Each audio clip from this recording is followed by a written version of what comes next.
Hey there, y'all. It's that Miss Moon, whatever you want to call me. And we are back at it again with the 1 week sketchbook challenge. I have completed 5 days so far. And now we are moving into day 6. So let me flip to the page. Here we are. I ended the day happy that I was done and I was satisfied with a lot of the pages that I made. And now day 6, I'm super nervous. This is the latest that I've started. It is currently 4:20 right now, and I have not 11 pages, but 12 sheets, I should say, to do today. So I don't know how this is gonna go, but I hope that I manage to get this done before midnight because I have to go back to work tomorrow, and yeah, I can't take too long. So without further ado, let's get started on my initial portrait. Hey there, y'all. It is Voiceover Moon coming to you today, the second to last day of this challenge, and I am drawing my portrait. I went to church this day and it was a really good message for the day, so I was feeling great at the start, but pretty much right after I finished the first couple of spreads, I was in a state of just cluelessness because I had no idea what to draw whatsoever. Even though I was clueless, I still managed to get it done and fill out all my pages for the day. Did y'all really think that I was gonna post this challenge, a video for each day, and then not complete the challenge? No, I did this because I had a feeling that I was gonna be able to complete this challenge. I was confident in myself despite the cluelessness. And guess what? I'm gonna spoil you all for the rest of this series. I did complete the challenge, thank you very much. With only 2 days left to spare, I could not fail now. So that was the motivation I needed to push me through to the very end. Now, I might have had the motivation, but the creativity for sure was lacking this day. So I decided, you know what? Let me go check on the goals that I had for this sketchbook, make sure I'm on track. And I ended up finding one goal that I hadn't really touched on until this point.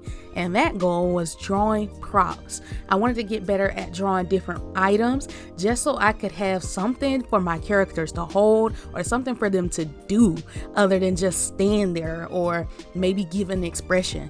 So I decided at the last minute I was gonna draw a bunch of different props, a bunch of different items in about 5 to 10 minutes. Now, doing this with a time limit was one of the surefire ways that I can complete a decent amount of spreads in a short period of time. But I do have to say that these spreads were some of my least favorite. The only ones that come close to being nearly as bad are the ones from the 10-minute, 1-minute, 10-second challenge that I did on day 3. And even then, I had a lot more fun drawing those than I did with these props. These props kind of feel like just meh.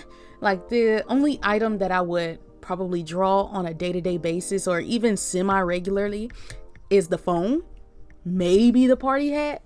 The traffic light, no, not really. So it was kind of just random to me and it didn't fit with anything else I'd drawn up to that point. But hey, I could draw a party hat if I want to now. I could draw a little flip phone if I needed to. I mean, that's gotta count for something.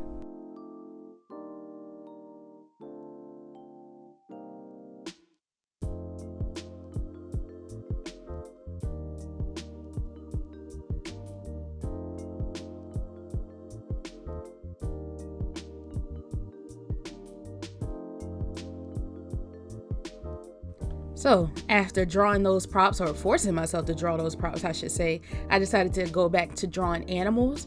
Up until this point, I had drawn pretty much the same animals. I drew the typical cat, I drew your dogs, but I hadn't drawn those out there animals. I mean, I drew a polar bear one day, but you know, I don't know, that's a bear. That's something that people could draw. So what I wanted to do was draw some animals that I don't typically draw or have a need to draw.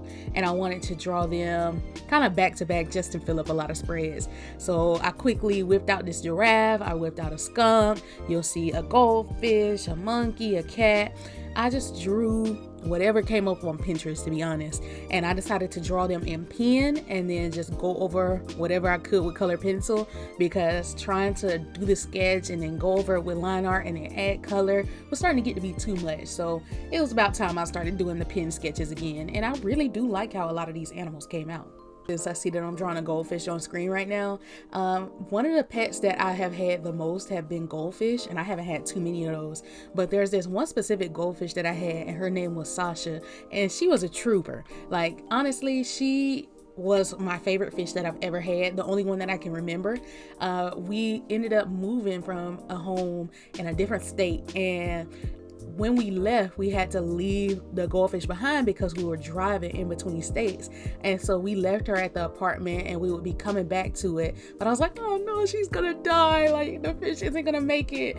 And so we left. We ended up staying down here for like at least a few weeks. And then we went back to the apartment to go clear out the rest of our stuff. And when we came back, she was still alive. Like, I don't know how that fish survived. Genuinely, I don't know how, but she lived. I immediately gave her some fish flakes, and man, the tank was cleaned out, everything.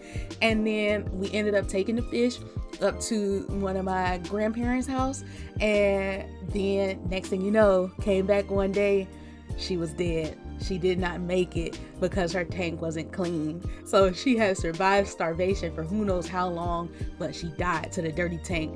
But I'm not upset about it, but it's like, that is one of the most memorable fish that I've ever had. And then outside of that, the only other pets that I've had have been hermit crabs.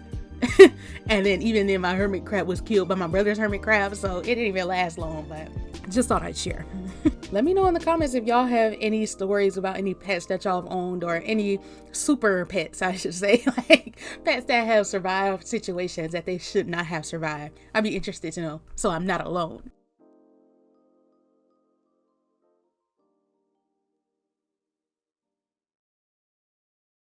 But coming back to the video, you see me on screen now going back to figure studies because I could genuinely not think of anything else to draw. I stretched myself to the very limits of my creativity. This was not the time to be doing any original work. I'd already done everything that I set out to do, and things that I didn't even think I wanted to do, I ended up already doing. So I was at my limit, and I was like, you know what? We gotta have figure studies back to back. They're gonna have to accept it. Y'all gonna have to deal with it. I'm so sorry. I couldn't even try to make them look good. I just had to get it out and fill up what pages I could.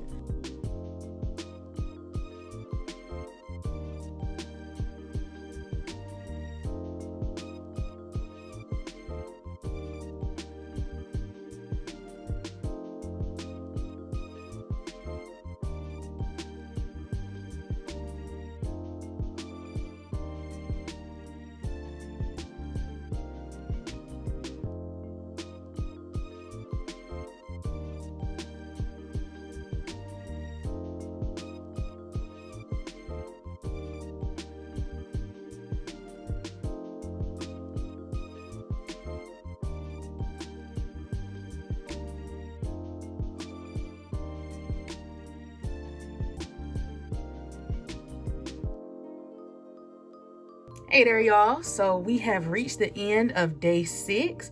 I'm not gonna lie, day 6 was a pretty challenging day to get through. That's why y'all saw at the end I just had to switch to studies because, like I mentioned, I do have to go back to work tomorrow. So I needed to get this done. So I started the day happy because I had a good time at church, and I ended the day pretty drained, and I am tired knowing I have to get up early to plan. My least favorite page is definitely this one. I really don't like it, but it was my first study of the day, so can't really hate it too much. And my favorite page just might be the butterfly or this little comic that I did based off of today. But you guys, there is one more day left of this challenge. You guys do not know how happy I am. I am so excited to be done with this and to give y'all a tour of all the work that I was able to complete in 1 week.